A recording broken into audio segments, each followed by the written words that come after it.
Salute, Nick family. Welcome to Nothing But Knicks, Queen's Court. I'm your host, Stephanie, aka Queen of Dope Soul Sports Talk, in my weekly spot right here on the Nothing But Knicks Network, where it all started. Today, we're doing the usual. We're going to talk about or review last week's games, a 3-0 week. We're going to spotlight Mitchell Robinson, and then we're going to talk about the in season tournament. The Knicks play tomorrow versus Milwaukee. If you haven't already, subscribe to the channel, hit that notification button. Keep in mind the channel has been demonetized, so no super chats, no monthly, no monthly membership. So if you want to donate to the channel, you'll have to do it through Cash App or PayPal, and we'll give you that information throughout the show. Let's welcome in the panel.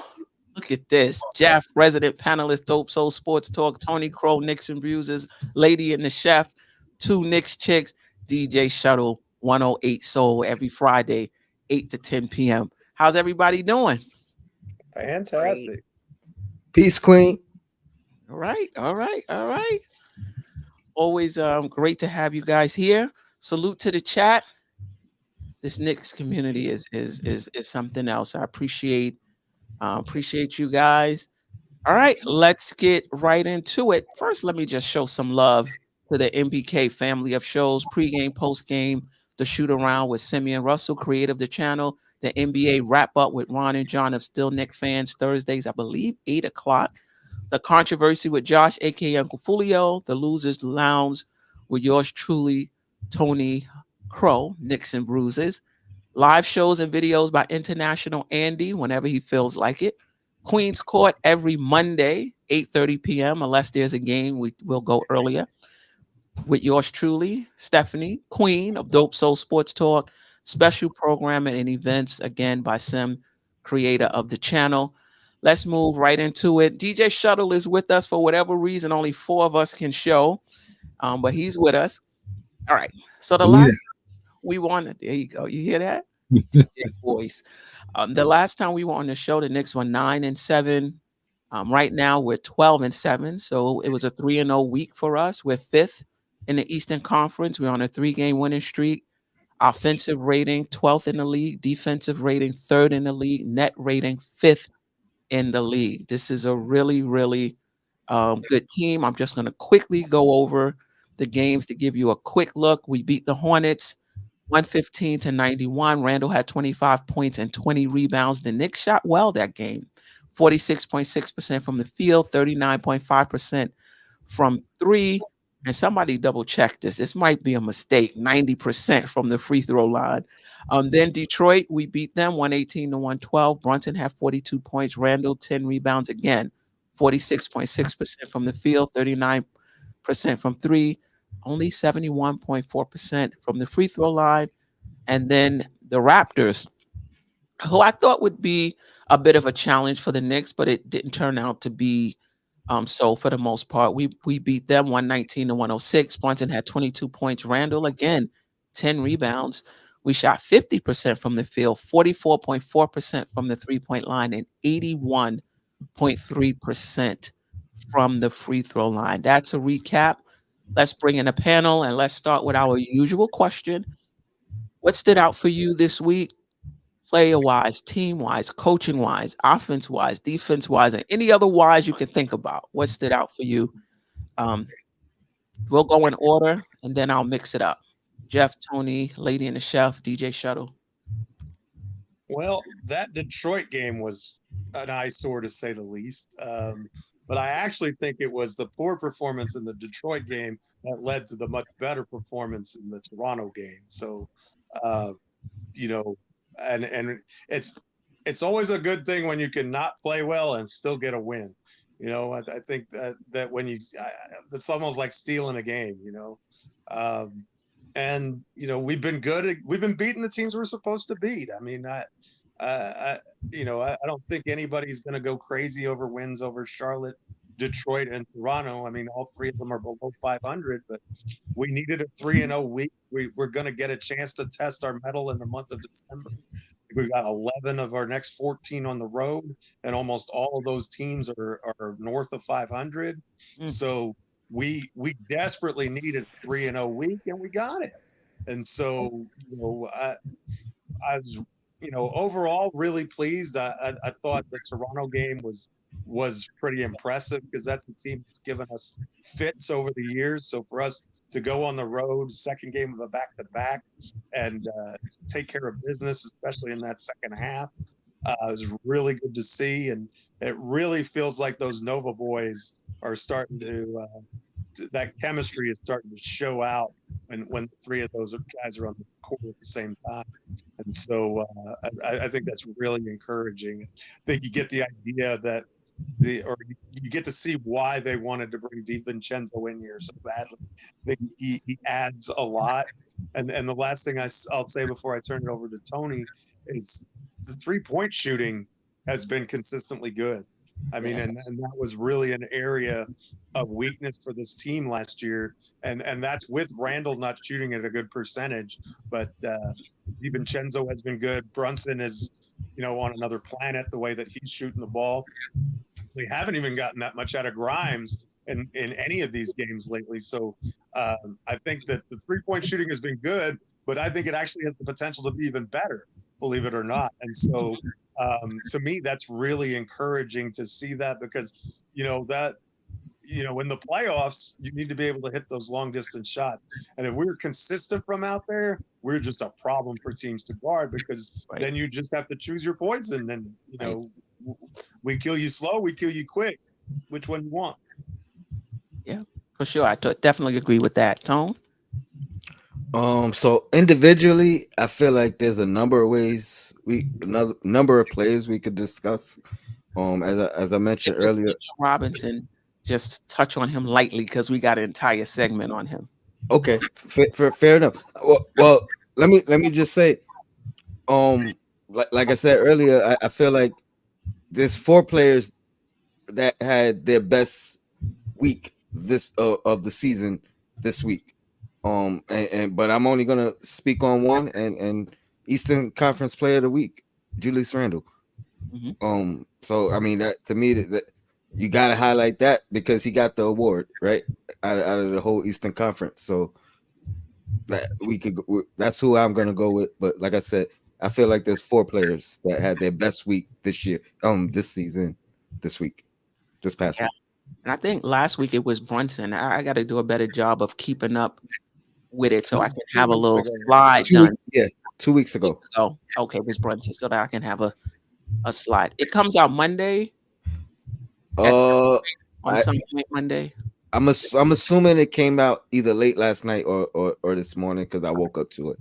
I'll keep my eye open. But yeah, I got a little chart too, Queen. So. I missed it both weeks. Shout out to Julius Randle. Okay, but what about you said it was 4 and Julius Randle got play of the week, but what about him stood out for you? I mean, I could 2020 game, you know what I mean? Like, and then the next 2, an assist away from a triple double.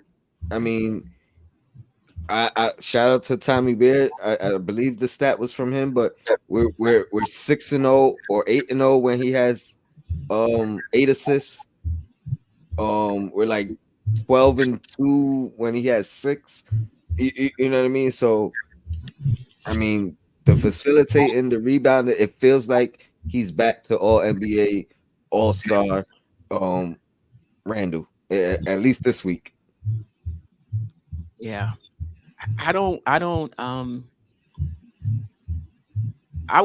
To me, Randle doesn't have that same energy. However, and I was talking to Lady and Chef before the show, I was like, sometimes you'll look at players and be like, they don't seem right.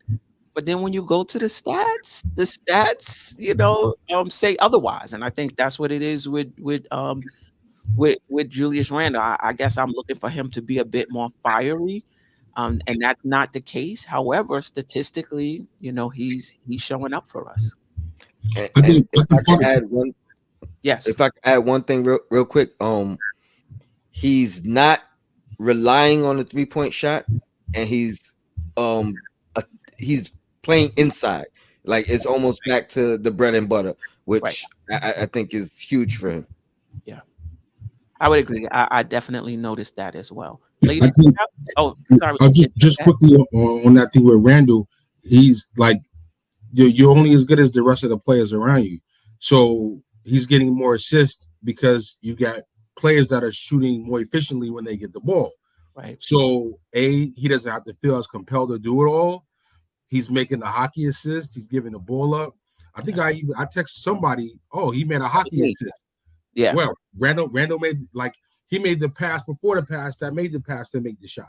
Right. You know what I'm saying? And like recognizing the double team super quick, getting it out early at a crucial point in the game. And I think that is the difference that we're getting with Randall as he's been improving the past couple of weeks. And I would like to see him do the hockey assist more because I think that's where his turnovers come when he's waiting for that double team to set so he can make the home run pass to the other side of the court and then they tip the ball and then it's a turnover.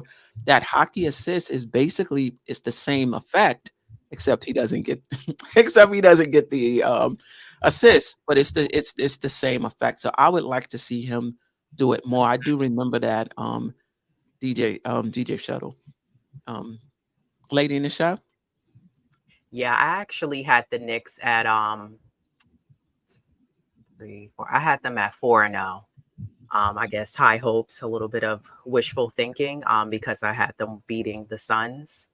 But I thought it was crucial that the Knicks beat Charlotte in that previous in-season tournament game, just because we had already beat Charlotte. It was, to me, no reason why you should be losing to them. The Detroit game, like Jeff was saying, I think we were like streaming, and then I remember my mom texted me. She said, "Yo, is this the Twilight Zone?" And I said, she said, "I just don't understand. Why do the Knicks do this?" And I said, "Yeah." I said, "Well, maybe because we had high hopes that the Knicks, we kept saying, oh, the Knicks should be up by 20, 25 in the game." Nonetheless, the Knicks got the job done and beat Detroit. But I thought when the Knicks came and played Toronto, I thought that style of play in that game itself, I like the energy in that game.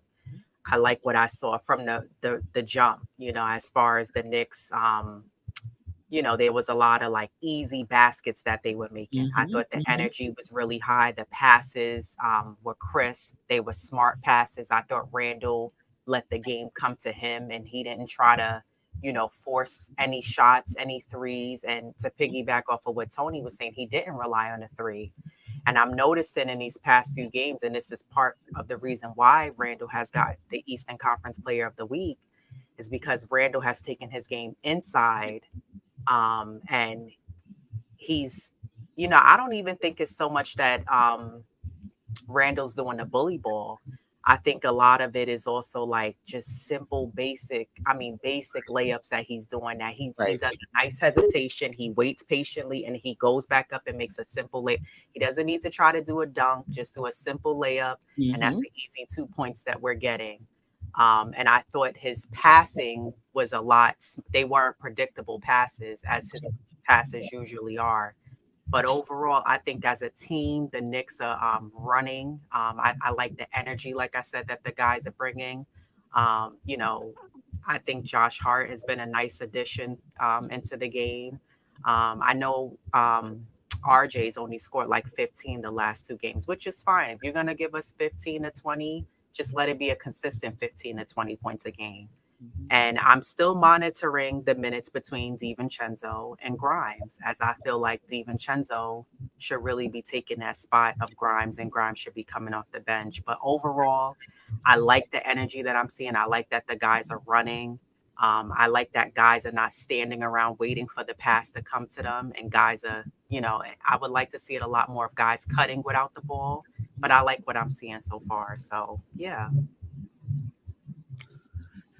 Yeah, I would agree. I think against Toronto, we had 29 assists, Yeah. And to Jeff's point, in order to get assists, that means players are making shots. And to Jeff's point, if we can ever become, and we're not a good overall shooting team, but I'll take it just to, if we can continue to be a good 3-point shooting team, like Jeff said, you gotta pick your poison.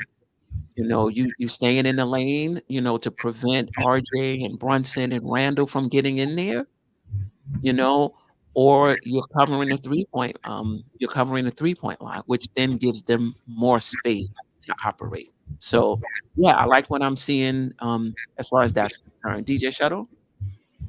Well, I said last week I needed to see a 3-0 week, and I needed to see 10 points. We needed to win by double digits all these games. So not quite exactly, but 2 out of 3, not bad in terms of double digit wins. Detroit, is one of these scary teams for the Knicks, like young, athletic wing players, long arms, really athletic that can jump. These are players that give the Knicks a whole lot of trouble because this team is not very explosive in that regard. So I look at that as a concern matching up against other teams going down the road. On the plus side, I was happy to see Hart come out of his kind of season-long funk. He put the word out on the street. You know what I mean? Like, I got to get it together. Y'all need to find me. Y'all need to, make sure I'm getting in my groove. And I'm sure they probably had some conversations behind the scenes in the locker rooms and all that. And I also see he probably was looking at it as a challenge to himself. And he went out there and he picked it up. So I was happy to see that because he's the type of guy that stirs the drink for this team, in my opinion. And when his energy is great, not necessarily just his scoring, but when his energy is great and his vibe is great and he's out there smiling and talking, that's the vibe and the energy that kind of takes the pressure, I think, or for some of the other players, they can kind of get comfortable and follow his lead.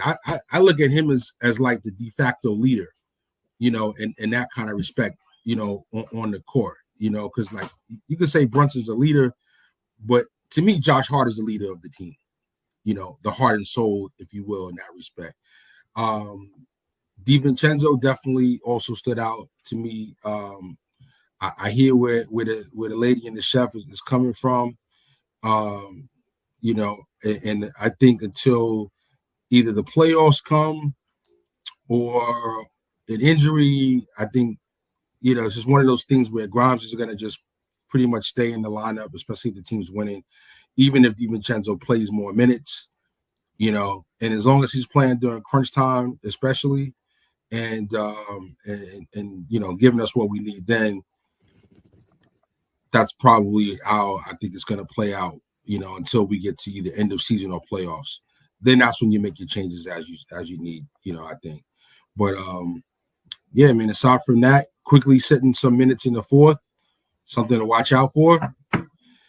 And but other than that, good week, 3-0, and I'm looking forward to this in-season tournament game. Yeah, definitely. We're going to talk about that as well. Tone?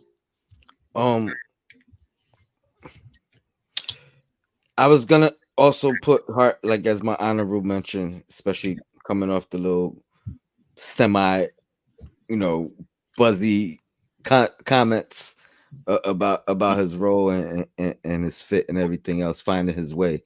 But yeah, he found his way. But he was another one that I think his best week of the season, and I agree, DiVincenzo as well. He's finding his way. Also, 3 impactful games for him. What I mean, one of them was the 7 threes Again. Yeah, again. But even if it's not 7, I mean, a lot of it is timely. You know what I mean? So yeah, I agree. Those 3 guys, and I ain't gonna talk about Mitch until you give the word, Queen. Yeah, for sure. The thing about Hart, though, I just felt like it was much ado about nothing because the nothing in the offense changed, and he was still able to find his rhythm and find his way, after he made those comments. And it was like, oh, I'm relegated to being a catch and shoot guy. Not really. Like when you get it, you could, you could shoot it if you want. If they close out on you, you can, drive and dish. And I just felt like once he made those comments, for whatever reason, he was just a different player. You know, he was the hustle was there, the energy was back that I'm used to seeing him play with. Yeah, he just looked good. Tone. I didn't pay attention to the second and the third game, but the first game after he made those comments, the majority of his minutes Mm-hmm. were on the floor with Randall. I don't know if that made a difference. And again, I didn't pay attention to it in the next two. I forgot, but I definitely made a note after that first one, because it stood out to say, oh, what is it? Him playing the four? You know what I mean? Like, he still played the four in that game, but the majority of his minutes, especially the impactful ones, were alongside Randall. So just something that, Playing the three. if I forget, Mhm. maybe somebody take note and see if they see any of that. Yeah, that's a good point. I haven't divvied up the numbers, but I did notice that he was playing some three. You know, and so maybe he's playing a bit more three than usual. I'm not sure. I think another thing that stood out for me was how Randall seems to talk more to Dante DiVincenzo when he's in more than he talks to Grimes. So like when DiVincenzo is in the game, you know, he's talking to them, they're talking basketball, you know, almost like, you know, oh yeah, I missed that, or I don't know what they're saying. I'm guessing. Like a peer, You know, like a peer. yeah, like it seems to me he just really, you know, Respects him. respects him, looks for him. He looks for Grimes too. So I'm not going to say he looks for Grimes too, but you know they're in the pick and rolls, and I just and just a few times I've seen them talking to each other, going back to the bench, and that's why I think forget I'm not getting on Grimes because I've said this multiple times. Grimes is exactly where he needs to be in his development. He's played less than 2 years of NBA game experience due to injuries, even though this is his third year.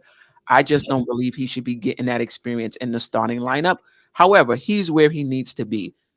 I just see a lot of potential with DiVincenzo. Not necessarily that the team is playing well with Grimes. We're 12-7, right? I just see a lot more potential with DiVincenzo, and whether he starts or not, we're still, at least of late this week, getting that potential when he does play. Tone, you want to say something? So much I want to say. Um, Thibs. I felt like this was an outstanding week for him as well. And you Shadow, you mentioned quickly and DiVincenzo and closing the games. Grimes hasn't played a fourth quarter minute in the last 5 games. Yo, I ain't gonna hold you, Tone. Thibs was on my tip of my tongue before as the walk around was going on. I was like, oh, I'm gonna talk about Thibs, but by the time it got to me, Hart was really on my mind too, so I kind of focused on Hart. But nah, yo, you know, the sentiment for so long had been the coach is stuck in his ways. He only does this. He only does this. And I felt like that was only really because y'all wanted Toppin to play and y'all wanted Randle to sit. It really wasn't really that the coach was stuck in his ways because he did all kind of different things. He tried this, he tried that. He started this person, he benched that person. And you know, Quickly's hot. Yo, he got Quickly wrapping up in the fourth. Quickly's reserved back to year one quickly. All right, well, we got Dante now, so you can relax and you can watch. And yo, Hart, you Same with RJ.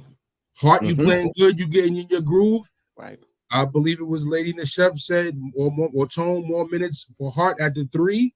All right, now we might have our best lineup. Brunson, Dante, Hart, Randle, and Mitch to close the games. And that's kind of what I'm feeling we're going to see a lot of. I think we've had 12 different closing lineups. 12, you said? It's either 9 or 12. Wow. But to me, that's a testament to The coach Thibs saying quickly, you don't got it tonight. You just did your thing last night, but you don't got it tonight. Divincenzo, it looked like you got it. Come on in, close this one. You know what I mean? Vice versa. But I wanted to give the coach his credit for that, and maybe we could talk about that more or not. We can talk about it now. But the Grimes thing, that he hasn't played a minute in the fourth quarter in the last 5 games. You know what I mean? He subs out.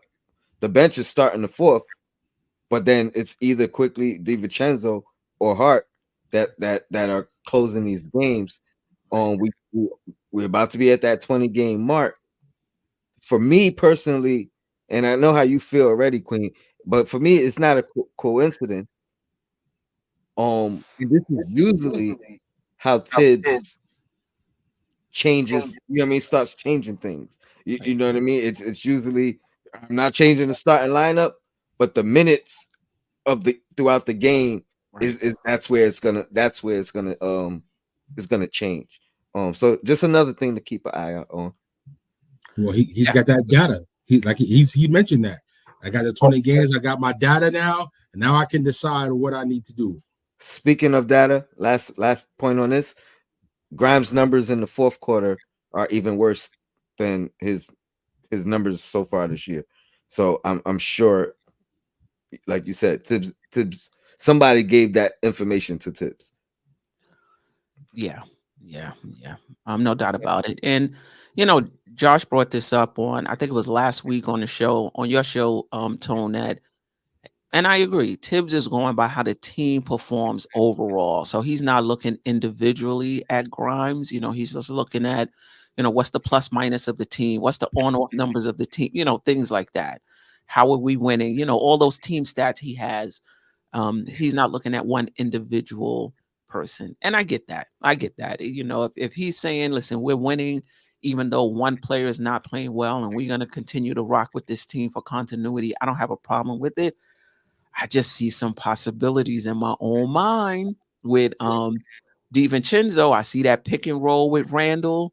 I see, if they do a pick and roll with Divincenzo and Randle, now Brunson, we could take advantage of Brunson's catch and shoot ability, because now he can be spaced out in the corner. So I just see a lot of possibility, but I've been down with Thibs from the very beginning. Not that I thought he was perfect, but I've been down with him from the beginning. So whichever way he goes is I'll live with it.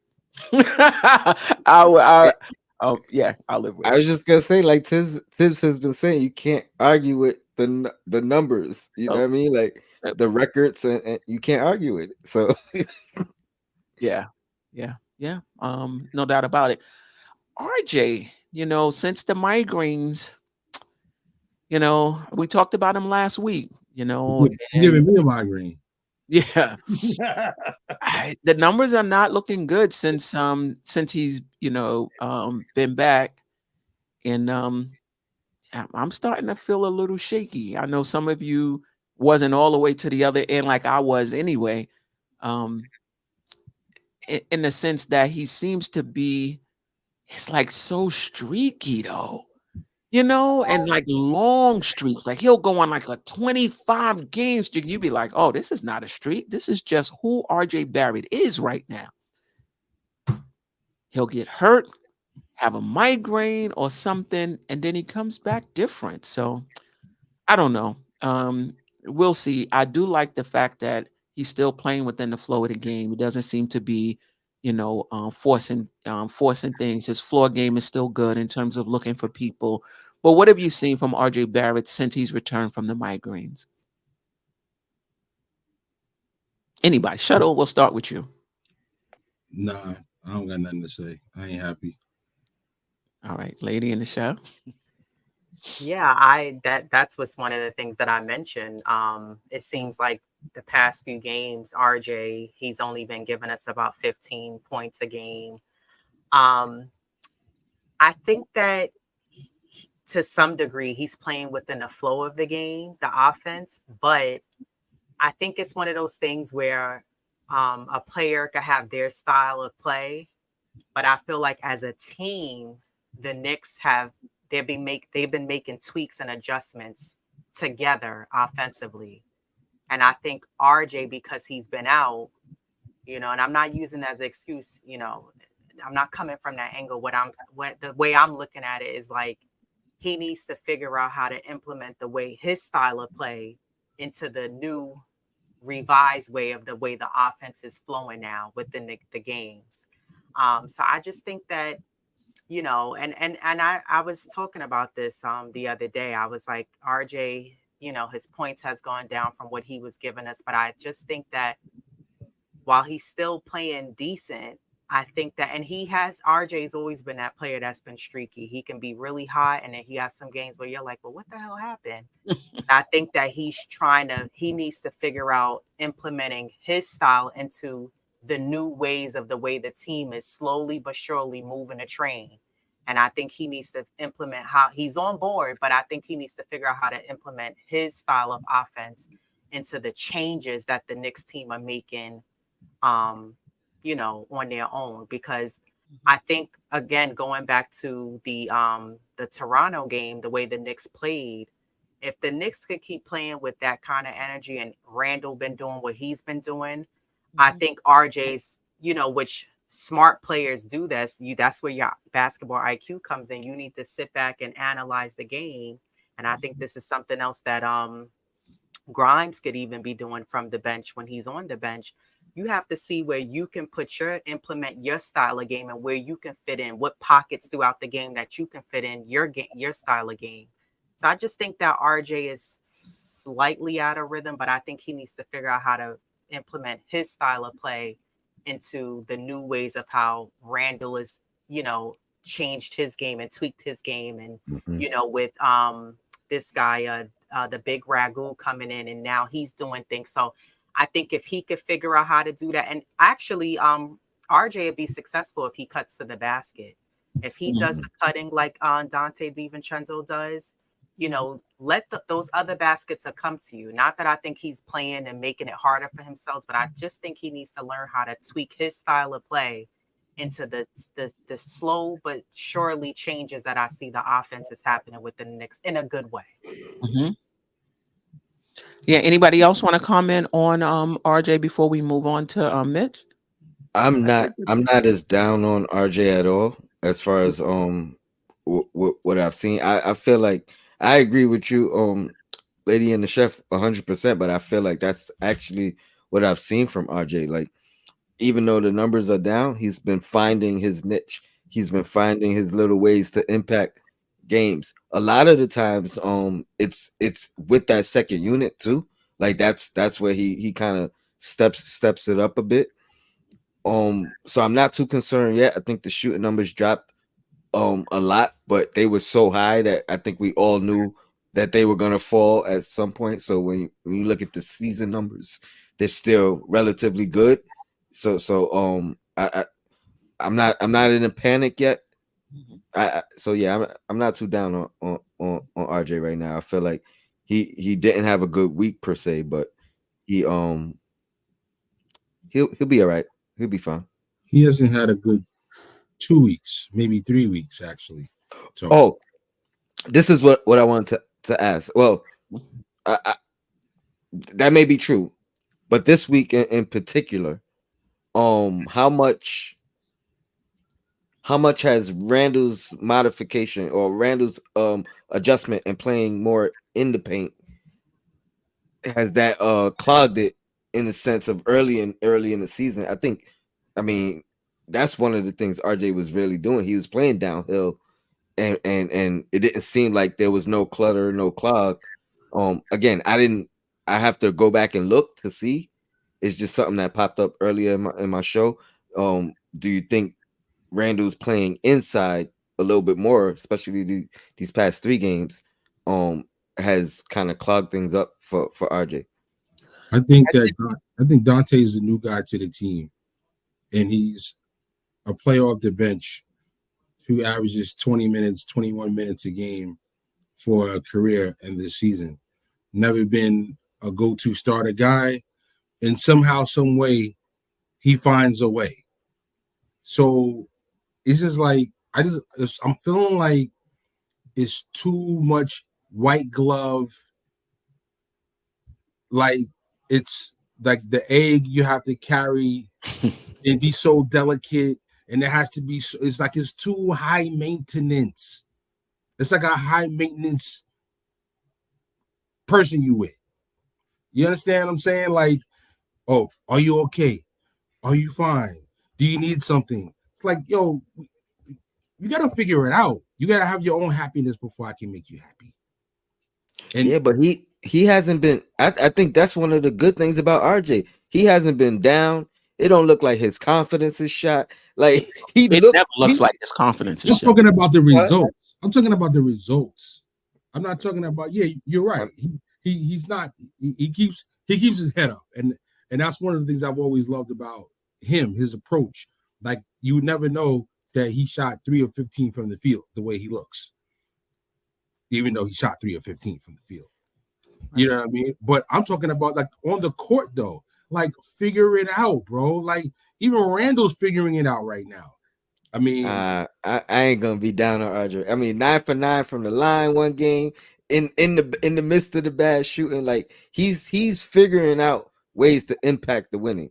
get to the foul. And Get that's to the the biggest foul line thing. is his saving grace right now, and hitting So and hitting the I shot. gotta give him his props. But I will say this, at least for myself, I'm not counting on RJ Barrett to be an efficient shooter. I just don't think that's part of his. Even when he was shooting lights out from three, shooting lights out, from the field overall, it doesn't matter to me whether that holds or not. I just don't see that. I see him as an all around player.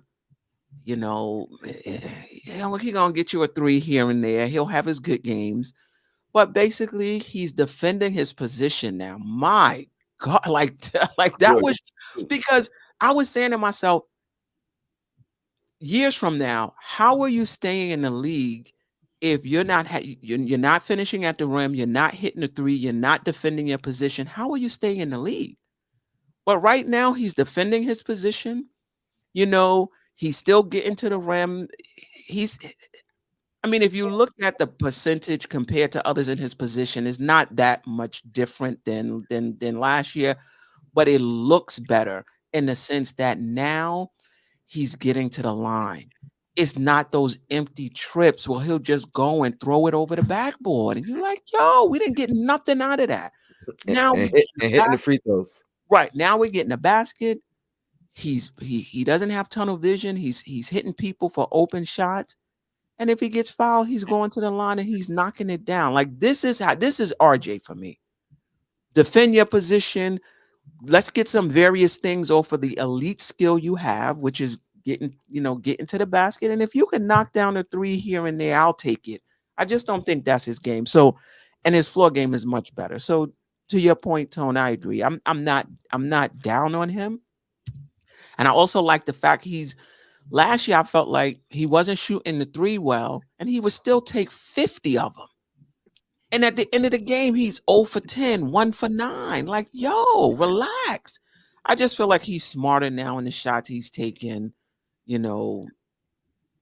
not forcing the threes because he has other things to his game now. He has the mid range now, So I'm okay with RJ Barrett. I just think he's coming back down to earth, but he's still better than he was last year, in my opinion. I think about Yes. RJ. I think about RJ, and I've said this for over a year now. I think he's a good basketball player. I don't think he's a good fit with Brunson and Randall.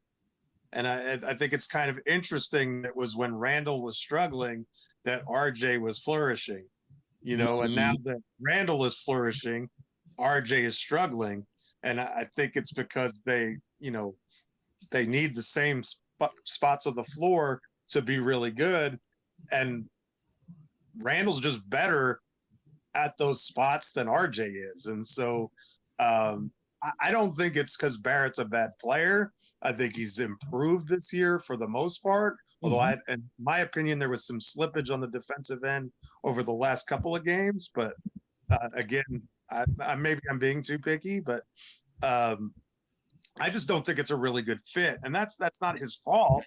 That's really a front office issue more than it is his.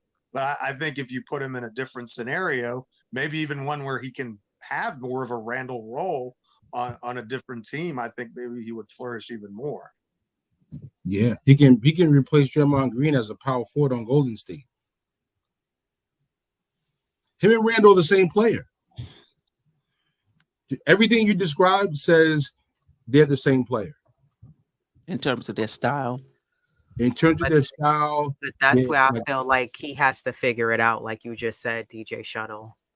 When you're on a team and you're a player, you have to figure out how to implement your style of game, into the offense of whatever team you're playing for.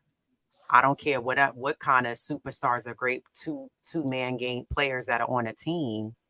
I think that's up to RJ to figure out, again, how do I insert myself into this offense when I'm on a floor with Randle and Brunson, and how can I figure out a way to get to the basket? Because I agree with you, Shuttle. You have guys like Quickly and Divincenzo. They don't play as many minutes, but they figure out a way to implement their offense and score and put baskets and get us baskets.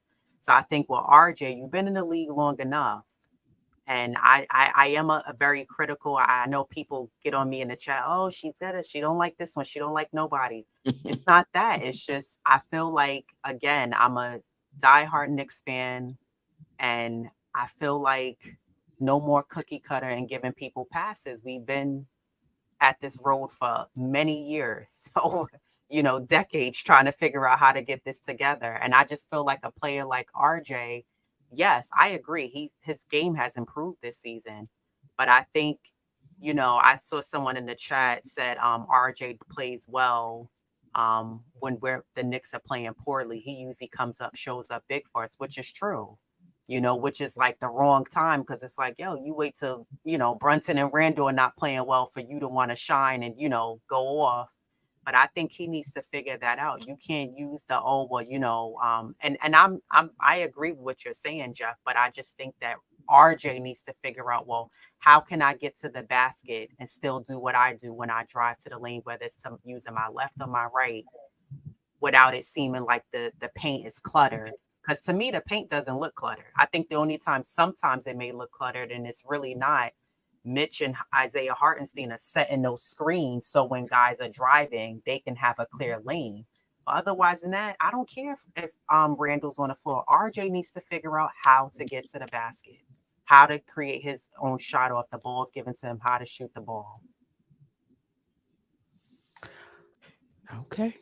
Right. Queen, I gotta get out of here. I want to talk about Mitch, but I'm gonna catch the back end. Shout out to the chat. Yo, Blackest Time panel. Peace, family. I appreciate you. All right. So let's move on to talk about Mitch. And if you didn't check out the all-female panel, the Just Nick and It weekly show last week, Wednesday, we usually go Thursday, but the Knicks played, so we went Wednesday. We did an all-women's show that Wednesday around 7:00. Go back, check it out, be a part of the replay game. We talked about Mitch a lot, but we're going to talk about him again here. We have a different panel, different people in the chat. So this season, he's played 19 games. He's averaging 30 minutes, about 3 minutes more than last year. Points are down a bit, 6.2 points, but his rebounds is up. He's averaging 5 point something offensive rebounds, 5 point something defensive rebounds, 1.4 blocks, 1.5 steals, which is phenomenal for a center. Shooting 57.8% from the field, only 38.9% from the free throw line, not turning it over. This week in 3 games, he played a little bit more, 32 minutes, 6 points, 8 rebounds, 2.7 blocks, 2.3 steals, 61.5% from the field. I think that's right, 100% from the free throw line. He didn't take that many, and he took 2 and he made both of them. All right. But they were in crunch time. In fairness, I think they were in the crunch time in the Detroit game. Okay. All right. And 2.3 and 2.3 turnovers. In my opinion, Mitch has been playing pretty much lights out. I mean, he had some games. I think when it comes to Mitch, a lot of us don't look at him closely from game to game. So we just go on the narrative that he's great, which he is. But, he's had some so-so games this season. But for the most part, he's been fantabulous. So what have you seen from Mitchell Robinson this season, actually? Yes, she did. Yes, she did. Well, Yes. I'll jump in. I'll say, and I think I mentioned it on one or two prior shows recently. Very, very encouraged that his rebounding totals have bumped up this year. I've said it before.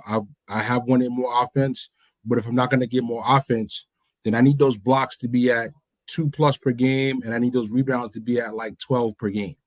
If you're going to give me 6 points a game, so I feel like he was moving along that trajectory so far this season. I believe it was this week he had the 6 block or 7 block game, right? He did a 6. I believe it was 6 blocks. Yeah. So so that's great, but I need that to happen like with a little bit more frequency. Like to me, like this wasn't like an amazing week for me. His rebounds are down. He didn't lead us in rebounds in any game this week. To me, it was an average week. I mean, he had one game with 6 blocks. That was amazing. But this season, though, there have been a few times when he's attempted to actually make an offensive move towards the basket. He made maybe 1 or 2 great plays. Randle actually said, no, get in the box, and fed him in the box. Yeah, he turned it over. But, hey, I was encouraged by the idea that he actually posted up, they gave him the ball, and he was actually going to try and make a move. Right. I'm okay with that because you know what? He's working hard enough to deserve to fail in an attempt like that. Right. Once in a blue moon. So yeah, I'm hoping he continues to have that confidence in himself, and when the lane's open, fake and go down the lane and try to bang it on somebody. You know what I mean? Like we need more of that. And but as far as this week goes, to me, he's had weeks that have been definitely much better than this particular week. But overall, as far as the season goes, he's on the upper echelon in terms of the players of the team. He's been very significant to the winning.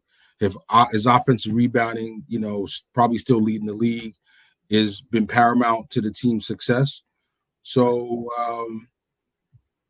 I'm just concerned about his weight. He's looking a little slow. So, maybe that's me. He's looking a little slow. I wish, even though I don't know what you guys see, but I feel like he looks a step slow, like recognizing plays on defense when players are making moves near the basket. But, him and Randle, I mean, I know we're talking about Mitch, but him and Randle is like they get frozen. But, Yeah. I don't know if this was this was supposed to be the glorified Mitch section or not. No. I mean, both it's how you feel about his play. Overall, good and bad. I thought both him and Randle had games on at least defensive rebounding wise that wasn't great, and gave up a lot of second chance points. I just want to add that there's a lot of what Mitch, and we say this every year, but like really, that you just don't see, and in terms of just guys just don't go in the paint, when Mitch is there. So he does a lot of intimidating, and a lot of things that just don't show up in I agree with that. In the stats. I got a few tough questions though, but I'm gonna let Jeff and Lady and the Chef go, and we'll get into those. Go ahead, lady. Yeah, I know you're his second attorney, so let me go. Him and Ebony, right? Yeah, those are his 2 attorneys. No, I agree with what DJ Shuttle was saying. I think Mitch is doing a phenomenal job on the rebounding end. I think he's intimidating other teams from going in the paint, so he's doing well with that. I think if Mitch wasn't on this team, the Knicks would truly struggle getting rebounds. One thing I truly like with Mitch this season is his hands are up and they're active. He's actually getting steals and making nice plays on a defensive end just because his hands are actually up. And I think that's a big part of that is because I know Shuttle said he looks a little slow, but I feel like his stamina is better this season compared to last year. Whereas last season, I saw Mitch a lot of times like holding onto his shorts. He just looked like he was out of breath. And whenever, guys was at the free throw line, Mitch looked like he was fighting for dear life to get some air in his lungs. Whereas this season, I feel like he's able to keep up running up and down. And especially games like that Toronto game where it's such a fast paced game, he's able to keep up with guys and run up and down the court. But I think he's doing a good job. I do think, though, that he needs to, I agree with Shuttle, sometimes on a defensive end, I see a lot of I think it's a combination of him and Randall and Hartenstein because that's their jobs. They're those bigs, the fives down low. I see a lot of teams getting easy baskets. And, the Knicks schedule for December is really tough. I mean, they have a really set of tough teams that they're going to be playing, and majority of those games are away just because I guess with the holiday season, they're not going to be home with, shows going at the Garden, whatever. But I just think that Mitch, I think he does well. I think sometimes, I think he could set stronger screens. I think, he needs to be able to actually put a body on guys when to box out. I would like to see that more, and I would like to see the screens. I think he's done a lot better this season setting the screens, but I think sometimes the screens are not all the way there, and he's not, they're not a tough, solid screen like I would like to see. But I think again, Mitch is one of those guys that he doesn't get enough credit, unless there's like true Mitch fans out there, because he does a lot of the dirty work, and he saves the Knicks with a lot of those tap outs that he gets when he's able to get the rebound or tap the ball out, and getting the blocks that we need a lot of times when guys are going in for an easy dunk, and he's just so strong. But I like what I see from him. I like with all the players on the team, I would like to see him remain healthy. And I'm gonna be watching Mitch to see what he does against this after this in-season tournament week against those better teams. I want to see how he faces off defensively. We know he can get the rebound, but I want to see what he's gonna do against those better teams that we're gonna be facing up against. Not just him, him as well. But there's been a few games where I just feel like defensive rebounding wise, we giving up too many second chance points. Yeah. Doesn't happen often, but we've had a few of those games, and that's just not on him too. I keep bringing up that game. Him and Randall had one rebound in the first quarter. I forget what game it was, and they was just rebounding all around us, and I'm like, yo, what's going on? Anyway, Jeff. One of the things that I do like, and I think one of the reasons that his block numbers are down is because he's not trying to block everything.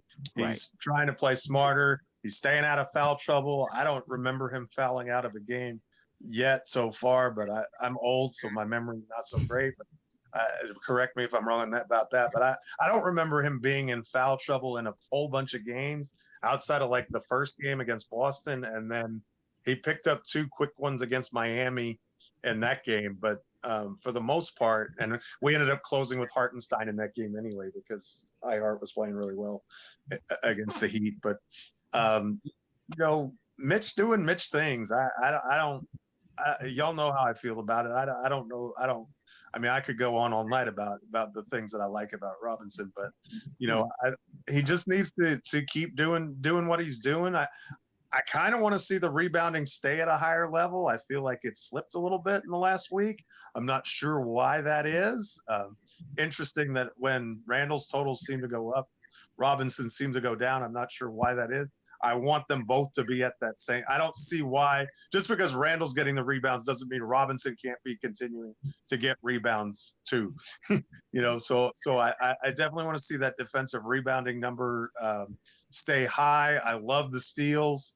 I think that's an impact. I think the team in general has been stealing the ball more, though. I think we've done a whole lot better job of that. And And it's kind of funny because it's almost like the Knicks and Raptors changed jerseys that in that game, because the Knicks were kind of packing the paint and daring Toronto to beat them from deep. And Toronto actually had like 10 more shots attempts than we did, which is normally our thing. But Right. we made like 16 threes to their 6. And so we ran away with the game. Well, that's kind of flipping the Knicks script on its head. You know what I mean? And so, you know, from that standpoint, I think that, Robinson's not doing Robinson things as much. Maybe hurt us in that game, but Well, go figure. Maybe the love team made some shots. Go figure. The team made some shots. It was less offensive rebounds to get. True. No, that's a good point. If you were of the mind that the Knicks needed a more offensive-minded center, if you were of the mind, everybody didn't think that. Does how well Mitch has been playing change that for you? Lady and the Chef? I don't know. I think that the Knicks collectively on the defensive end, I think that they still have a lot of work to do, especially on the perimeter. It kills me when I see teams move the ball around several times and then they get that easy three, or they're moving the ball around. And I don't know why, for the life of me, the Knicks love to, like, I guess it's that help defense, and then they'll like double in a certain player. And then they have that, the offense has that one guy that's open, and that kills us every time, or someone like, Over-rotating.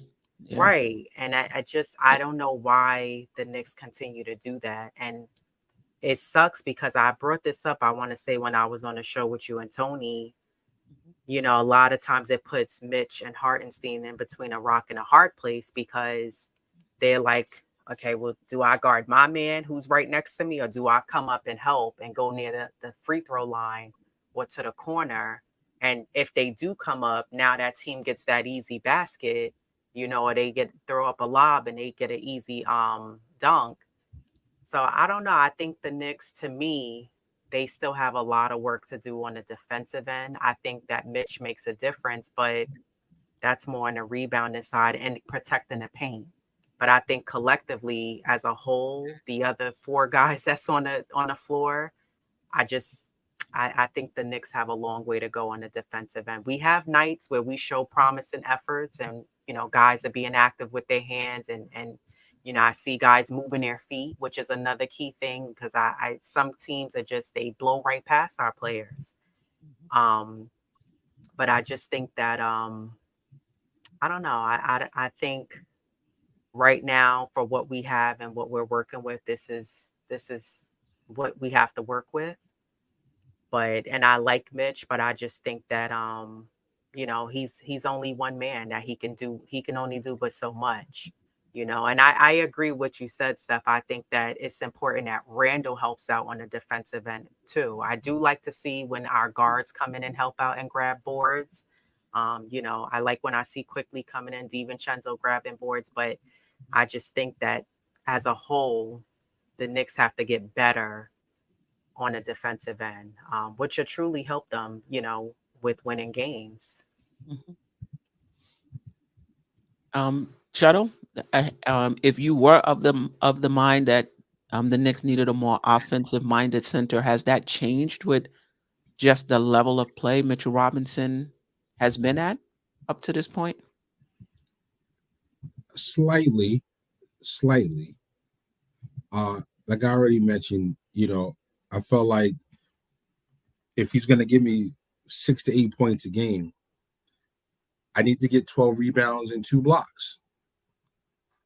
Now, the performance at some part of the season where RJ had improved, with Dante being 43% from the field, with Brunson being lights out, with Randle over the past 2 weeks giving us the Randle that, we've known to come and love and hate, Like there's enough offense happening that I don't necessarily need Mitch to be as offensive minded, but I don't need him to not be a threat though. You know what I mean? Like there's a difference between being offensive minded and no, don't worry, leave him by himself. He won't do anything. He's no kind of threat. You know what I mean? Like you got to be a little bit of a threat without being offensive minded. If there's a balance there, if you guys can stick with me on that.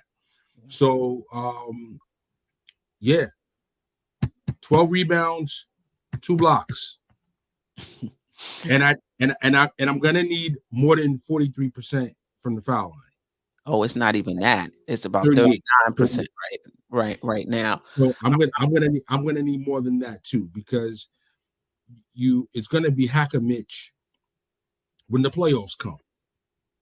It's gonna be Hacker Mitch when you start playing these quality teams at the end of games.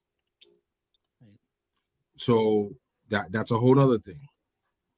Yeah. Before I let Jeff go, that was basically the next question, and it's kind of a derivative of this question, and is, his level of play defensively erased any concerns you may have about his lack of offense in the playoffs. And I just want to bring up what the Nick of Time said. Shout out to Jay Ellis. He said the good 3-point shooting from the team, and we're top 10, makes it so spacing isn't a big problem with Mitch anymore, because the Knicks are shooting well from the 3-point line. So, Jeff, you can answer any variation of the question. I would like to see a couple more lob attempts for Robinson. I mean, if you really want to unlock him a couple of times a game, I think that would be a good way to do it and get him up to 10 points. I think you can get him 2 lobs a game. I don't think that's unreasonable, but that's not really the game of a lot of our guards either. So let me say this real quick. Not even just getting him 10 points. If he's stretching the floor vertically, that his man has to stay attached. His man can't roam if he's getting like lob attempts. So that'll definitely help us as well. But go ahead. And then the other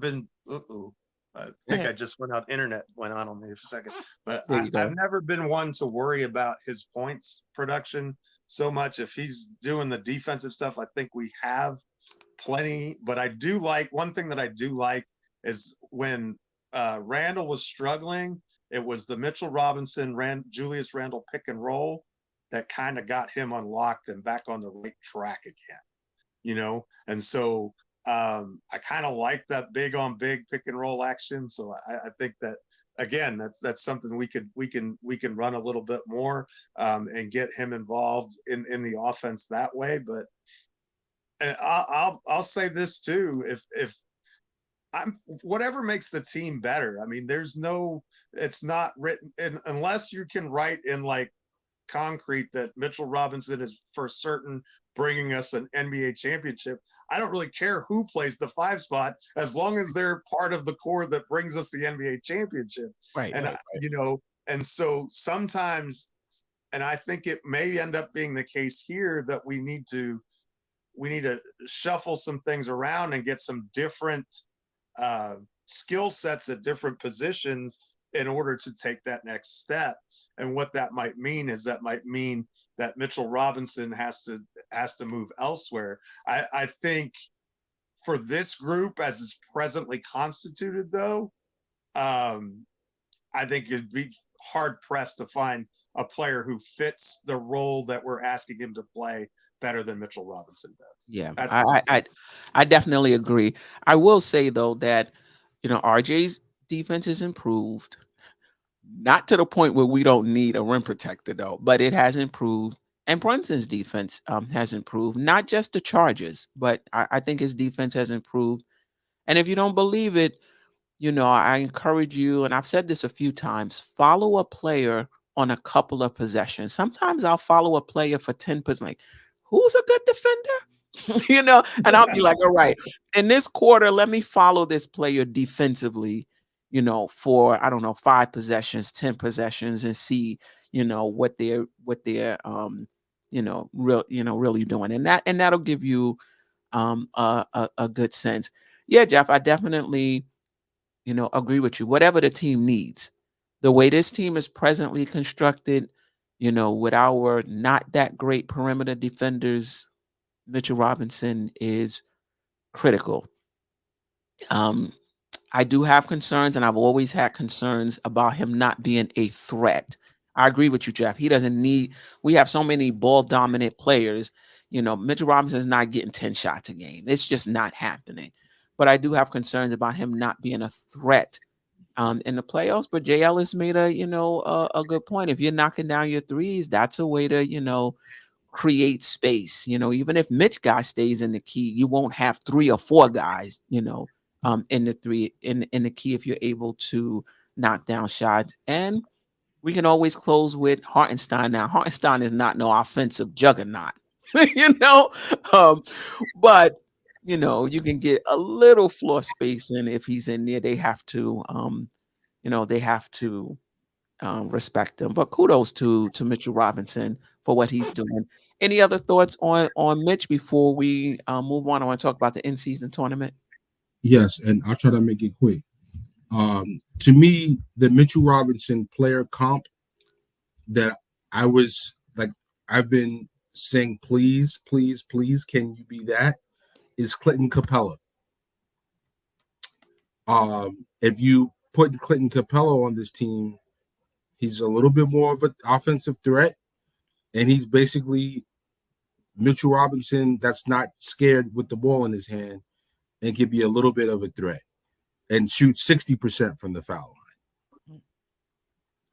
So, I mean, when you talk about like players around the league, I mean, don't get me wrong. I don't want to sound like I'm trashing Mitch, and I don't want to sound like I don't appreciate what he's doing because he's having a pretty good year, things being considered.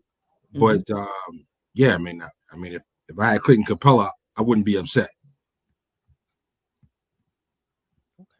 Okay. I'm saying, we're not talking about Embiid level, Joker level, but a comp to me, if we could get Mitch able to shoot 8 shots a game, be a little bit of a threat, and score 10 points, shoot 60% from the line, that would be that little stick on offense to kind of just get him over the hump of what could be making the team more well-rounded. That sounds like a whole other player right there.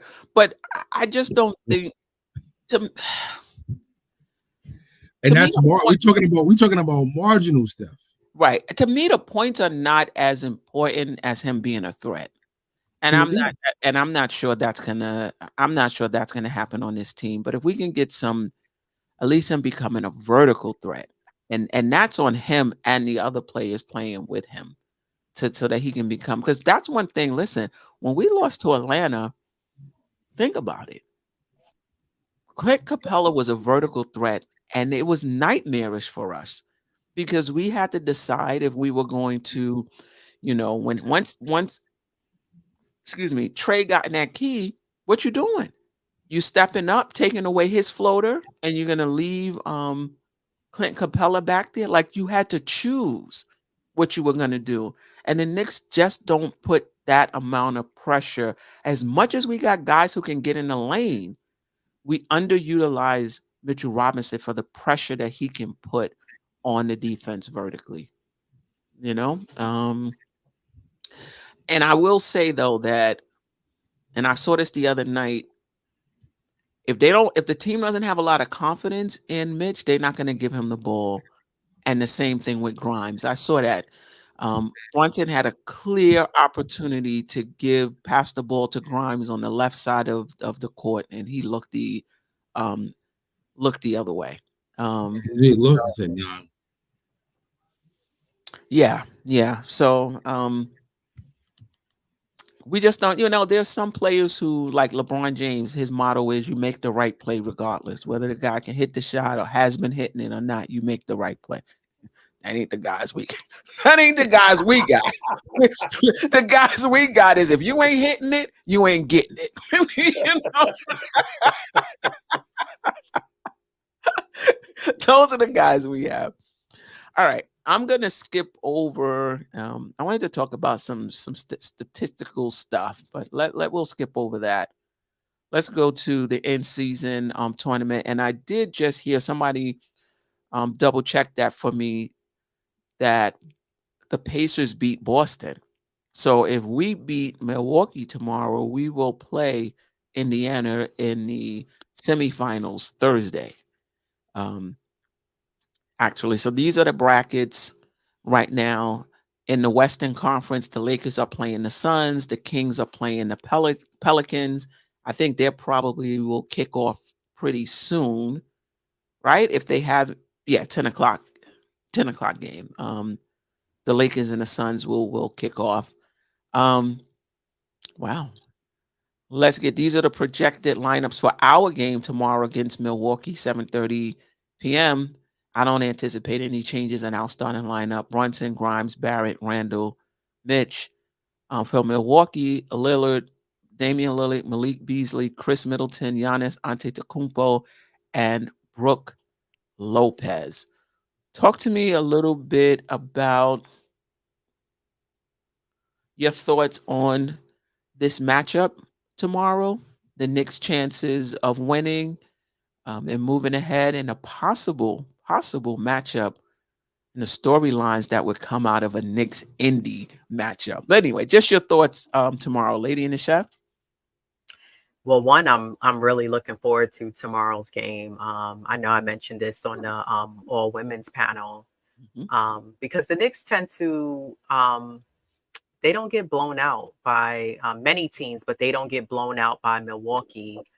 Usually the games are pretty close. But I think for sure, Brunson's going to have to stay on Lillard. You can't give him any space. We know he likes to pull and pop from the other half of the court. So he's going to have to really stay on him because, a lot of times with Dame, he'll be quiet the first half, the first 3 quarters. Then the fourth quarter, he'll all of a sudden, he's like a light switch. He comes on and he lights up. You really don't think Grimes will be on him to start the game? Well, I think that would be the better matchup. I think that Grimes being on him would be the better matchup. I think Grimes is going to have to do a hell of a job on staying on him. Grimes has great footwork, but I think he's really going to have his work cut out for him because Dame is a great shooter, and Grimes is going to have to really stay. I mean, when I say stay on him, you need to be on him like white on rice and denying him the ball and not allowing him to get as many touches and frustrate him. And usually, like Mitch does a great job against Giannis, not allowing him to get as many touches. But the thing with Giannis is once he gets running down that lane, it's hard to stop him. He's a freight train. He does that Euro step and he's able to get to that basket. But you can't allow him to get that ball coming down the lane like that. You got to try to limit his touches as well. Right. And I think Mitch is going to have his work cut out for Brook Lopez. He loves to camp out in the corner and shoot that short corner 3. He does that to the Knicks every time and he kills us. So Mitch is going to have his work cut out for him. Randle too. But I think that, Chris Middleton, he's another one. He could be quiet. He may be real quiet first, second, third quarter. In the fourth quarter, he starts hitting little shots. And I think one of the key things for me, too, is that I would hate to see the Knicks do well all 4 quarters. And then we get to that last 2 minutes, minute and 55, and the Knicks are only up by 6. And you sitting there thinking, oh, well, the Knicks got it. No, because Middleton or Dame is going to hit a 3. Right. And now, now we're sitting chattering our teeth like, yo, how did this happen? So don't allow yourselves to get in that predicament tomorrow. I think the Knicks need to come out. Like I watched the other day. I know it wasn't an end season, but Brooklyn played Orlando, and Brooklyn came out on fire.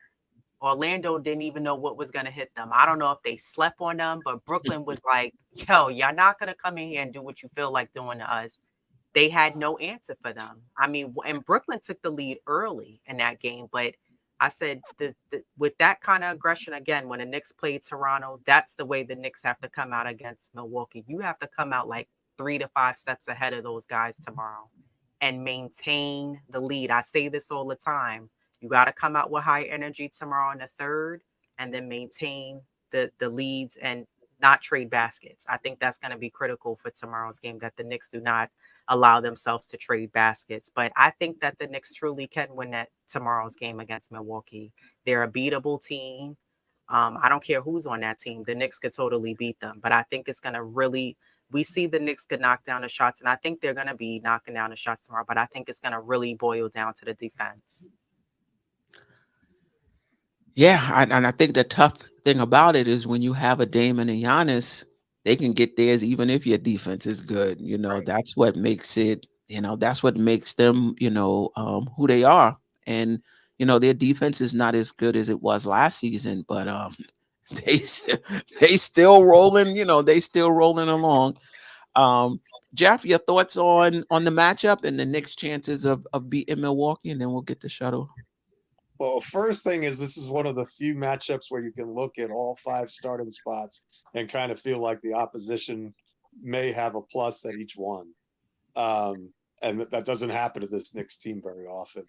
But what I think Lady and the Chef has it right with Brunson and Dame, but I think it's on the offensive end. I think what the Knicks have to do is hunt that matchup, make Dame play defense or try to play defense on Brunson and make him work on that end of the floor. Because if you make him work on that end of the floor and he has to, or if you can hunt that matchup, that's what we did to Trae Young in both of those Atlanta games that we won. Right. We hunted that matchup and we said Brunson is going to attack Trae Young and kill Trae Young, and he did, and we were able to win the game. In the first Milwaukee matchup, we were right there with them, and Damian Lillard went on a 7-0 run, I think, in the last minute and 30 seconds to steal the game from us. But it's a lot harder to do that if you're, you're just having to guard the whole time. And I don't think Malik Beasley can stop Brunson either. It's not like they have Drew Holiday anymore, who has the length and craftiness and is defensive player of the year caliber guy that can, shut Brunson down as much as anybody can. That guy's not on Milwaukee. So I think from that standpoint, I think that's really going to be the matchup that we need to hunt and take advantage of is yes, Lillard is unstoppable on offense, but he's also a cone on defense. So let's put him in situations, get him in situations, make him work defensively. Who knows? Maybe get him in foul trouble. If he's in foul trouble, then he's not on the court, and then we don't have to worry about it. So this is the thing. Okay. Go ahead. This is the thing. You can hide Lillard on Grimes. If he's playing Grimes, he doesn't have to worry about getting into foul trouble. He doesn't have to worry about putting in any work on the defensive end. The good thing about it is he wouldn't be able to play Grimes all night, right? Because Quick is going to come in and Hart will come in and Divincenzo will come in, and those guys will make him work. But initially, he's not going to get any work. That's exactly what the Clippers did. They put James Harden right on Quentin Grimes. To try to hide him. So initially, they're not going to be able to do that. But through the course of a game, you're absolutely right. Attack him, whoever it is, because all of those guys can put the ball on the floor. We don't see it a lot with Divincenzo, but he can put the ball on the floor. Quick can put the ball on the floor. Hart can put the ball on the floor. Put Dame in a pick and roll. Put him in a pick and roll. Get that switch. And and make him play defense. No doubt about it. DJ Shuttle.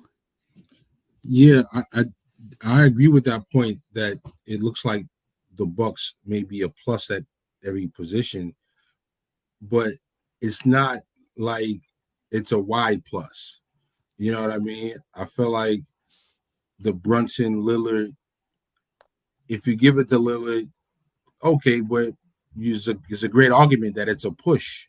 It's also an argument that Brunson is the guy, and Giannis is Giannis, but I mean, Randle is 2 out of 3 All NBA, and if I had to bet, he's gonna be an All NBA, either a player or close to it again this season. And the way Mitch is playing, you know, him and Brook, yeah, okay, you want to give it to Brook, but I mean, you could give it to Mitch as well this particular season. So I don't know. As much as I see the argument for the Bucks, I just don't see it as a significant, difference. I actually see Boston, by comparison, to have a bigger gap in terms of the quality of players collectively. And I just think that I think the Bucks are beatable. I think that the game that we played against them earlier this season showed that we had the game right at our fingertips. And I don't see Lillard or Beasley stopping Brunson. And this is the type of thing where, all right, Randle, move, get out the way, keep Giannis away from me. Mitch, keep Brook away from me, and just let Brunson cook. To me, this is the game where the guards need to step up. You bring in quickly, you bring in Dante, and you take advantage of the lack of guard defense from the Bucks. And that's how you beat them. And listen, I mean, I'm not betting the house on the Knicks to win this one, but I think they definitely got a great shot. They do. I will say this though: we're talking about what the Knicks need to do offensively. It's really what they need to do defensively. And the thing about Julius Randle is, one, he's carrying him and Brunson carry a big load offensively. So you can't expect them to, on the defensive end, like shut their guy down and play every single possession as if it's their last. But there does need to be some timely possessions where you dig in, right? Yep. With Julius Randle, though, he playing Giannis like you're gonna score, you're gonna defend. Like I don't know if you're gonna be able to do. Well, I think, like I said, Queen, I think the plus matchup for the Knicks is their guard play versus Milwaukee. So I'd like to see Randle take a step back on offense, focus on his defense, to your point, and be more of a focus your game by, we need you to play, because Giannis plays beast minutes. He's not going to be playing 30, 29 minutes. He's going to be playing his minutes. And there's no quality backup power forward to come in to replace you to go against Giannis. So we're going to need you to be in the game. So, which means we don't need you to go nut on offense in the beginning of the game. Conserve your energy for defense and save your scoring for when we need you in the fourth. This is the thing, Shuttle. Which I haven't seen Randle show up defensively this season. And somebody correct me if I'm wrong, if you've seen him really have a game where he's dug in defensively. Now, I know in seasons past, he's taken that challenge against KD, against some of the better players. Jaylen Brown. He's taken that challenge. I haven't seen a lot of that this season. Hopefully the tournament brings a next level of input, a next level of dedication to it. And hate it or love it, this is maybe what the tournament is here to do. Some more inspired and intense play. We'll see. And then before we get to Lady and the Chef, listen, Mitchell Robinson is playing lights out, but this is another center that's going to bring him out from the basket. Now, if he goes out there, that weakens our rim protection.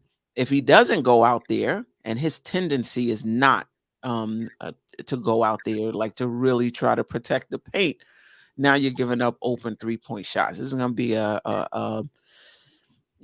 it's going to be interesting to see how the Knicks play Brook Robinson. I could see Mitch playing some against Giannis and Randall's playing some against. He's going to have to. Who else is going to play Giannis? You're going to put Hart. Thibs is going to put Hart on Giannis, just like he put Grimes on Siakam. He's going to put Hart on Giannis. Twin Towers. You might get some Twin Towers. Hart and Mitch in the same lineup. We'll see. We'll see. Lady and the Chef. Did you go? Did you talk Yeah, about? I went, but Oh, I you was did. gonna say I actually think that's a good idea to put Hart on Giannis because you need a guy who's quicker on his feet and a lot more mobile to be able to keep up with Giannis, who, like I said, he's a freight train. And I think what Jeff was saying is actually really smart. The Knicks need to really try to capitalize and get Milwaukee in foul trouble. Mhm. If the Knicks play smart and take the ball in and get the foul in the and one and hit their free throws, they'll be successful tomorrow. But I think the biggest thing with that, and like you were just alluding to, is the defense. You know, I think, whoever's going to be guarding Dame, sometimes I notice on other teams, players will deny Brunson the ball. Whoever's taking the ball out on the Knicks, whether it's Hartenstein or Quickly, sometimes they can't even pass Brunson the ball because Brunson's trying to do this and it goes back to what you've been saying, Queen. That's why you need somebody else to help him bring the ball down. But I Right. think that's smart on other teams to do that. And that's what I want to see the Knicks do to Dame. I don't want to see him able to bring the ball down because he can shoot that ball from the other half like Steph. And he Mhm. will get that ball in from the other half of the court and shoot it like it's a regular 3-point shot. You can't allow him to do that and bring it down. He casually brings it down and he stops and pops a three from the other end of the court. So he needs to be denied and not getting a lot of touches, of the ball, or allowed to get those simple, easy baskets where he just walks the ball down and he skips it down and he's able to shoot a three. So I think on the defensive end, I think putting Hart on a Giannis is better because he can play him away from the basket, whereas we could have Mitch stay down and guard for that rim protection. Yeah, and to your point, Giannis is not a good shooter. So if Hart can keep him out of the lane, we don't really have to worry about Giannis shooting over the top unless he just happens to have a good game tomorrow. So and his shooting has gotten better. His 3-point shooting has gotten better over the past few years. His mid range has gotten better over the last few years, but it's not, it's not anything to write home about. I would say. You'd live with that for sure. Like if we Yeah. lost because Giannis hit 60% for three, you tip your cap and you move on. I mean, it's just that's not the percentages. So if it great players will have great games like that sometimes, but Mhm. if I would much rather that than him just getting inside doing his Antetokounmpo things and dunking on everybody and getting to the line and all the stuff that he won the MVP doing. Correct. I just want the Knicks to, like, with these individual matchups, I hope they're going to sleep or and dreaming or coming into the game thinking, how do I defend my matchup as opposed to I gotta knock down my shots. I gotta try to score. We definitely need that because you think about if RJ is playing, Middleton and Middleton hasn't been the Middleton of, old. But I hope RJ Barrett is coming in, thinking defense, thinking like, I'm not going to, Middleton is not going to have a vintage game tonight. That's what I want RJ Barrett to be thinking. That's what I want Randall um, to be thinking, Mitchell Robinson with Brooke Lopez. Wow, what am I going to do? Me, because Mitch, to me, he just sucks into the key. And sometimes he does it too soon before the guy even drives. He's in the key. Relax, Mitch. You got that 3-point shooter, over there. Any matchups that you're looking forward to? Any matchups that concern you? I'm really interested with Emmanuel quickly. He's so good at showing and recovering onto shooters. That's really one of his best attributes as a defender. So I really would like to see a lot of IQ in this game for multiple reasons. One, he's better, I think. Although Grimes did have like 15 points the last time we played Milwaukee, so maybe I'm speaking out of turn a little bit, but I really feel like he has more capabilities with the ball in his hands than does Grimes, and so you know I feel like that this could be a really big IQ game, and I kind of want to see IQ and Divincenzo and Brunson together out there a little bit. You play a little bit smaller and really be able to attack Lillard no matter who has the ball, Right. and that way they can't rest him on anybody. No matter Right. who you have out there, we can attack you, and that's where we're going with the ball. We're not even going to make a secret about it. We were Right. attacking him on every possession and just make him work for however many minutes he's on the floor. Yeah. Yeah. No doubt. Anybody else matchups you like or concerned about, or we've pretty much covered them? Yeah, the concerns are definitely very obvious. Concerns across the whole starting lineup, minus Beasley. Yeah. Right. Yeah, Who do you Randall get hot to typically hit a doesn't lot of play threes? well. I'm sorry, go ahead. No, go ahead. No, I was just saying I noticed when we play Milwaukee, Randall typically doesn't play well against Giannis. And I saw someone in the chat said Randall is probably going to get walked all over like when we played New Orleans and Zion had his way.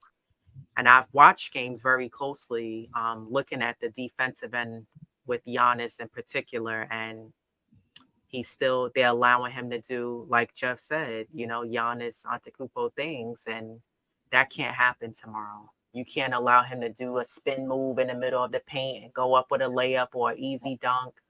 So I'm really going to be looking forward matchup wise with Randall. I want to see, on the defensive end with Randall, how his defense is going to look tomorrow. And well, the thing also is if they put Giannis now, when Budenholzer was the coach, Giannis wouldn't guard Randall, or maybe he would do it, down the stretch, but not necessarily for most of the game. It's going to be interesting to see how they play him tomorrow. If Giannis will be on Randall. Listen, Giannis they call him the Greek Freak for a reason. And even if Randall decides he's want to show up and play defense, he's still at a disadvantage, with the Greek Freak. And if they put Giannis on Randall, it may be difficult for Randall to score, and that may put a lot of pressure on our offense, in terms of other players stepping up. Thank goodness there's a lot of different options because we're a deep team. It's going to be interesting to see how this plays out tomorrow. Let the guards do the work. Let the guards do the cooking. Just make it hard for Giannis, and that's what you're saying? I'm saying where whoever Giannis is sticking, get them very far away from the person that you want to do the cooking. Okay. Keep them away. Play keep away. Right. You got to say, listen, this is a matchup that is not favorable. And we have to play to our advantages and our strengths against this particular team. Yeah. And Milwaukee they're coming in on a roll. I'm not sure exactly what their last. They're like 8-2 the last 10 games, something like that. Yeah. So they're coming together and slow start, but they struggled in a lot of those games though, and they did lose to Chicago or somebody like that pretty recently. So they did. So look, I think this Milwaukee team is really beatable, and I think actually if the New York is going to get them, I think that this might be the right time to do it. We've had a couple days off to prepare and get in good practices. That Thibodeau's about getting in good practices when we get the chance, and we've had an opportunity to do that. I expect we're going to come out sharp, and I think we're going to play well. Yeah, no doubt about it, Jeff. We're just talking about the individual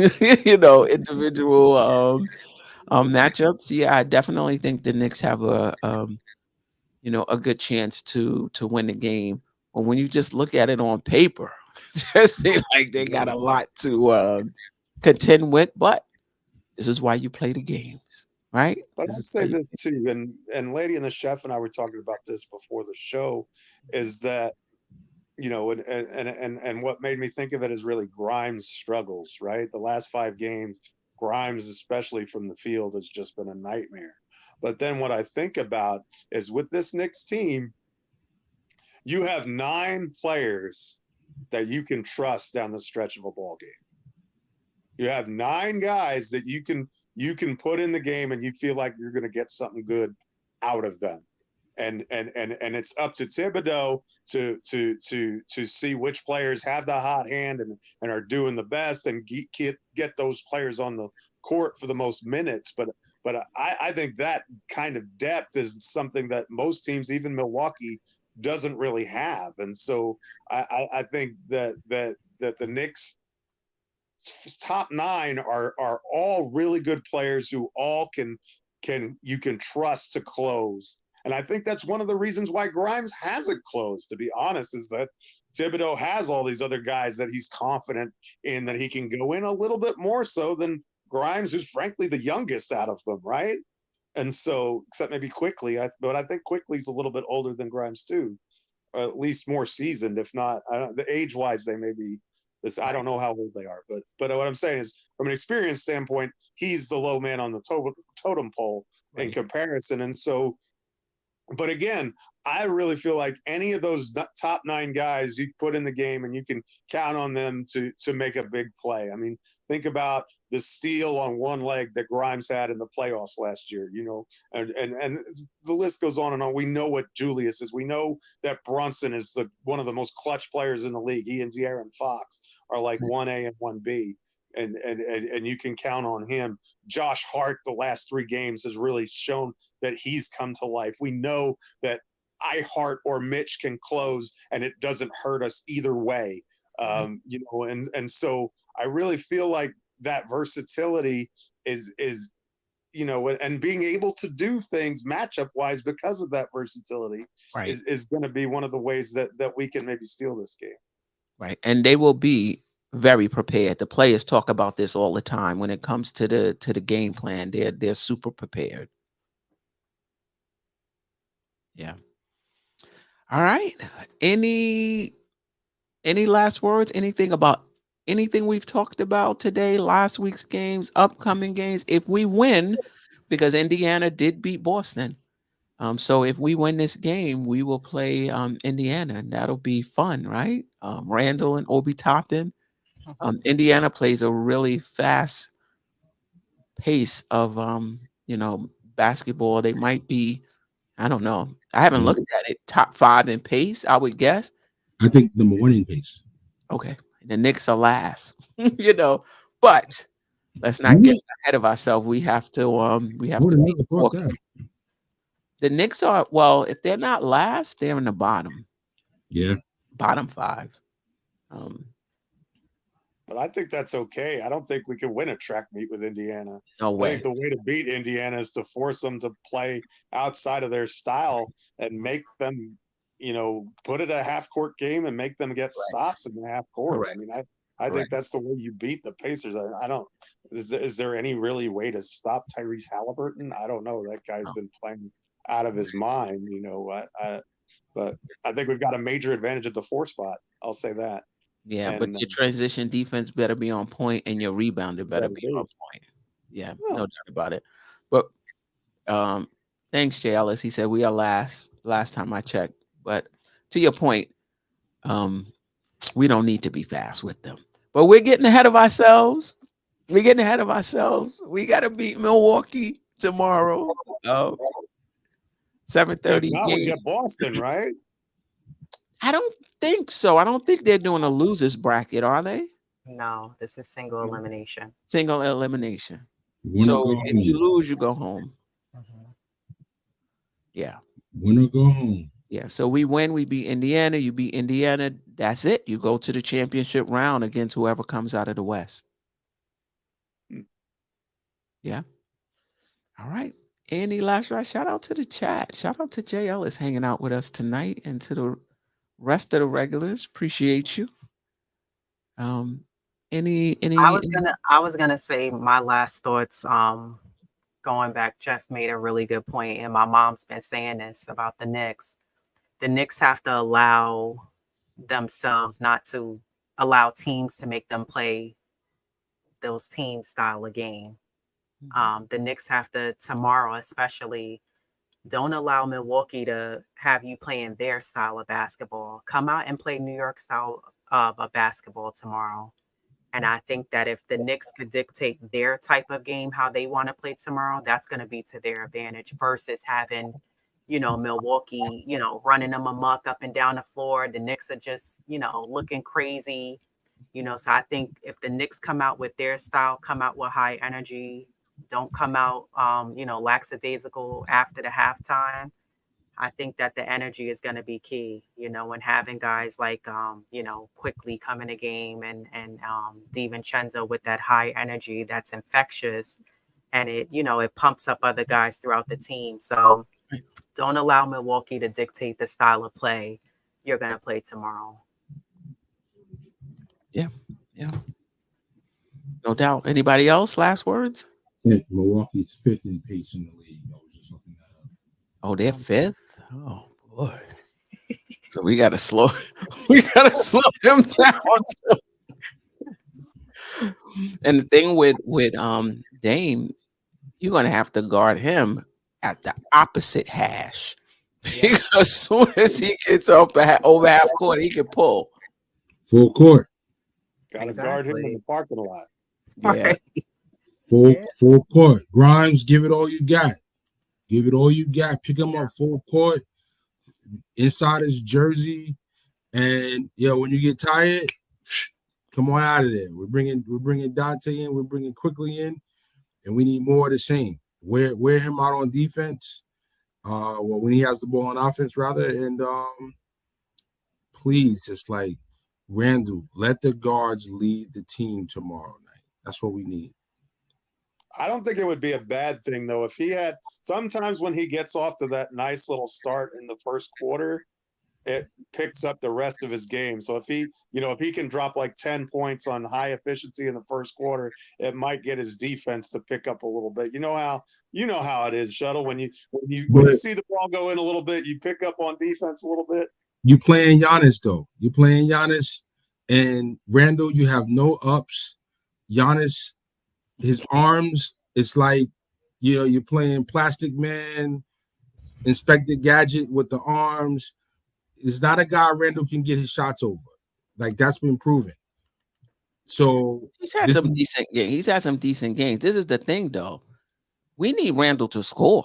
Like this team. So if Randle doesn't score, who are we leaning on? Brunson, hopefully RJ. RJ is going to show up, tomorrow. So now that's putting pressure on players down the line.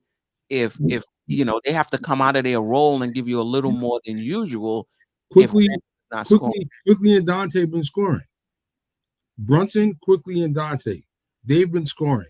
And I'm looking at those three as the players that need to be the leading scorers for the team tomorrow. I don't need Randle to be one of the top leading scorers tomorrow. I mean, listen, if he can. Even if RJ can. I think we need it. We do need it, but I get what you're saying. He may not be able to do it. And if he can't, the others need to step up. But I can't have Randle coming in there chillaxing like, I'm going against Giannis. I know, I ain't gonna be able to score. So no, you gotta put some pressure on him. You still have to be a threat because of the gravity, that he has. But I agree with you. Giannis is a tough cover for Randle. And it's going to be difficult for Randle to score against it. But you got to try now. You can't just be coming there resigned to passing the ball now, But if he can't, those other guys, you're right, have to be ready to step up. See, but this is when you let your ego get in the way and you feel like you got something to prove. And that's what I don't need Randle to do. Like you want to put your ego out on the table, put your ego on defense. And hold this guy to 25 points and a poor shooting night. You know what I mean? Like, put that ego on the table. Give me that. I mean, I agree, Shuttle. Don't force it. Yeah. But what I'm trying to say, don't force it. But you can't come in there not taking shots. But don't force it. I'm not saying passive open shots. I'm just saying running the offense through you, looking for you to be, you getting hot the first quarter where you do a lot of the games. I'm just saying, like, that would not be my approach. Right. I would just say play smart. Play smart, play within the flow, of the game. As Thibs always says, read the game. The game will tell you what to do. you right there in your mid range, and Giannis right there in your grill. It's probably not a shot. You should take. I'm gonna be tapped in. I got my Yeah, pop. that's true. I got That's my true. popcorn. I got my popcorn ready. You could do pick and rolls, pick. Pick off Giannis, and on the switch now Randle can be able to do his thing. Right now, if you could pick and roll with Randall with the ball Mm-hmm. and let Brunson set the pick, Mm-hmm. you know, Yeah. you Get that switch. you got to be like Yeah. you got to be practicing that though. You got to be ready for that. They had 3 days. Do you want Randall handling the ball that much? He does it anyway, though, on pick and rolls. He handles the ball on pick and rolls. He Right? just doesn't roll. But that's when he's the roller. But Pick and listen, stay. He does the pick and stay. Yeah. that's what hopefully Thibs Yo, is she doing is right now. hilarious. Yeah, Steph always laughing at our podcast. Right. But he doesn't roll. I'm not lying. Right. No, But he doesn't. He doesn't pick and stay. that's when he's the picker. But I'm just saying in this case, he would have the ball in his hand. But that's what Thibs have to do. Thibs have to figure out ways to get Randle shots, knowing that Giannis may be on him. Or use him as a decoy, and then Brunson ends up getting the mismatch, Right. and let him boogie. Yeah. No doubt about it. Jeff, any last words? I've missed you guys. This is a lot of I fun. know.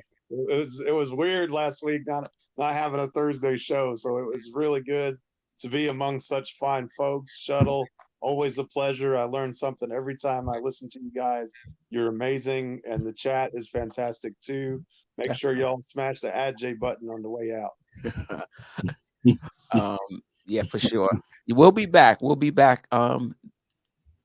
This Thursday. I want to give a shout out to the MBK family of shows again. Pre-game, post-game, the shoot around with Simeon Russell, creator of the channel. The NBA wrap up with Ron and John of Still Knicks fans. That's on this channel on Thursdays. The controversy with Josh, aka Uncle Fulio. He doesn't have a set time, but whenever he decides, hopefully you have your notifications on. When he decides he's going to do a show, you'll get the notification.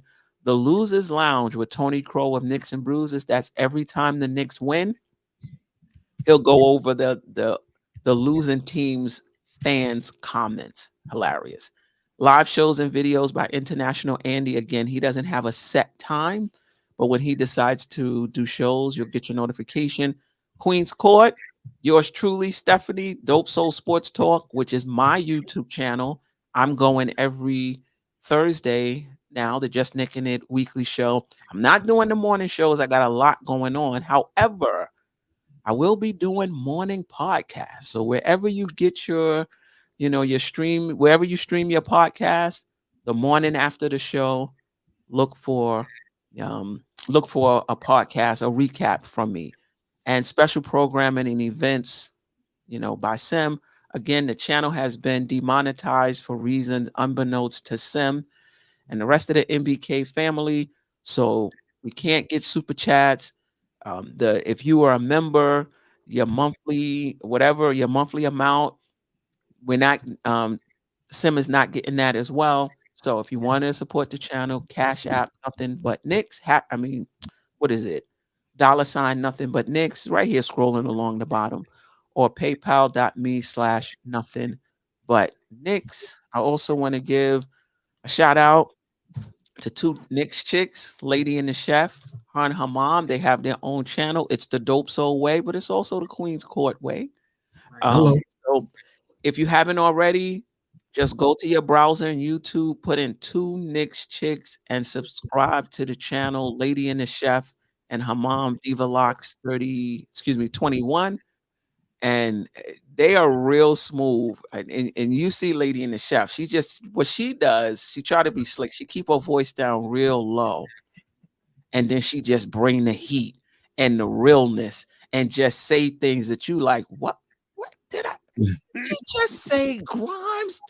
shouldn't be on the NBA roster. Did she just say that? But she say it so low that it'll get past you. So check them out. They're doing really good things on their channel.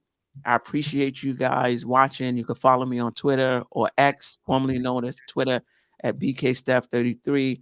You can subscribe to my channel. I'm here in my weekly spot. This is where it all started for me. But I have my own channel, Dope Soul Sports and Knicks Talk. And the same thing. Go to the browser, put in Dope Soul Sports and Knicks Talk, and subscribe to the channel. Check us out on Thursday. That's when every Thursday. That's when we have our show. Till next time, family. Appreciate everybody in the chat. DJ Shuttle, you wanted to say something? I went to a movie premiere with Jalito McCullum last night. Okay. And yo, Shuttle, yo, what's up? You know, we met at the NBA draft a few years back with Nothing But Knicks family. And he definitely said, yo, you know, he's been so involved with the movies and everything now has been cooking up for him. So he hasn't been in tune, but he definitely wanted me to give a shout to the whole MBK family. Definitely. He's got a dope movie. I saw it last night, the premiere. Pale White Horse, dope film. It should be on Tubi and all the streaming platforms pretty soon. And being that, you know, he's been a supporter of MBK, you know, for a while, and I figured it would be good to show him some love and let the people know what he got going with that. Yeah, no doubt. And what was his name on The Wire for those who may know him that way? Naaman? Yeah, he was the one with the ponytail. Yeah. From The Wire, Julito. All right, family. Until next time, we out of here. Peace.